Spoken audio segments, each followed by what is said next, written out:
Sa susunod na ano? Sa susunod na... Hindi. Ay, hindi.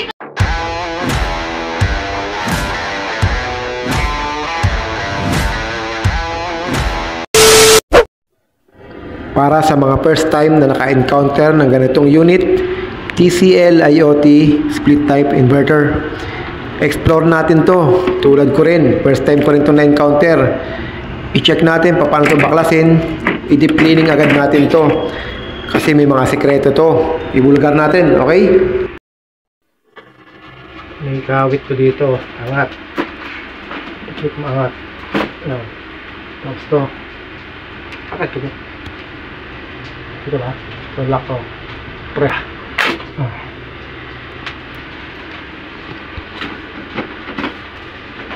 Yan. Tigasan ko na. Tornilyo. Tanggalin. Kasi gamitin nyo ko nun.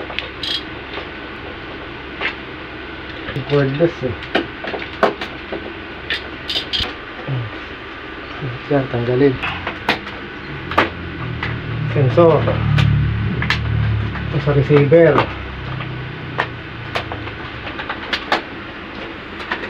Tanggalin nyo sakit sa board. Okay.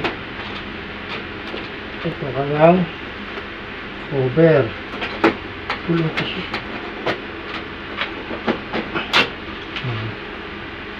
Kala mo tanggalan lahat ng tornilyo, nagkakamali ka.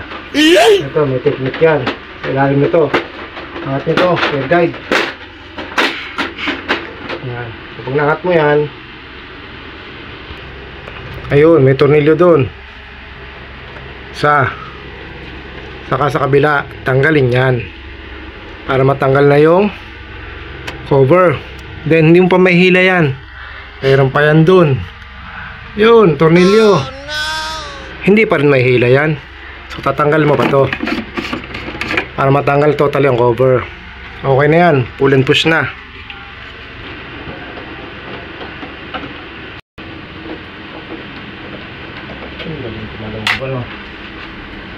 Indit na.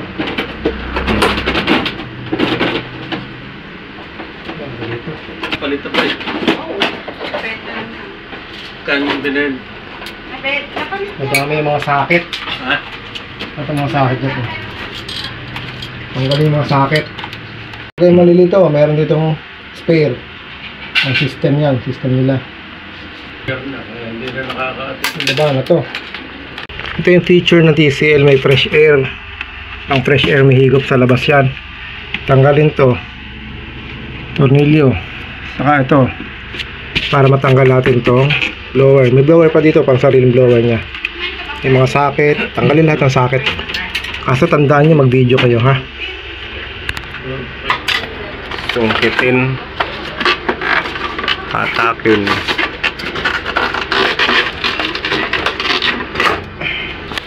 Tinanggal natin yung fresh air nya. Yung pan nya. Para sa fresh air. Yan. Tanggal natin. Ayun yun oh. Yun. Features ng TCL. Higop na para sa fresh air. Tatanggalin natin yung blower. Alisin natin to. Alisin din to. Din yung blower natin. Tanggalin natin yung tornilyo sa loob. Yun. Tanggalin yung tornilyo para mahugot yung blower. So cleaning na.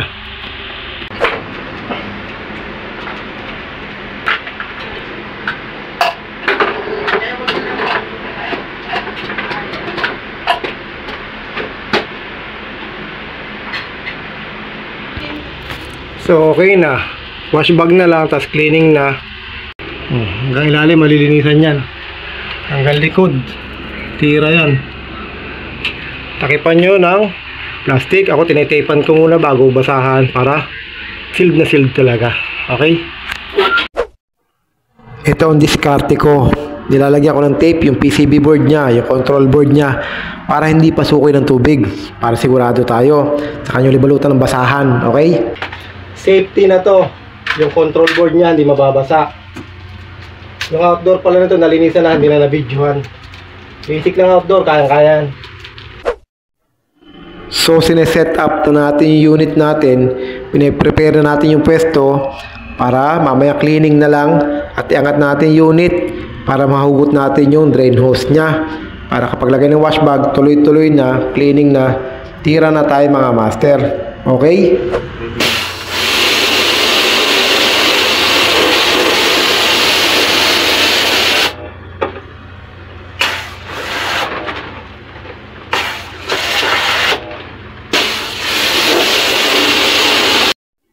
At ganyan tayo maglinis mga master. Meron tayong mga sets of bended nozzle para nadudukot natin lahat ng parts, lahat ng area ng aircon, ibabaw, ilalim, likod.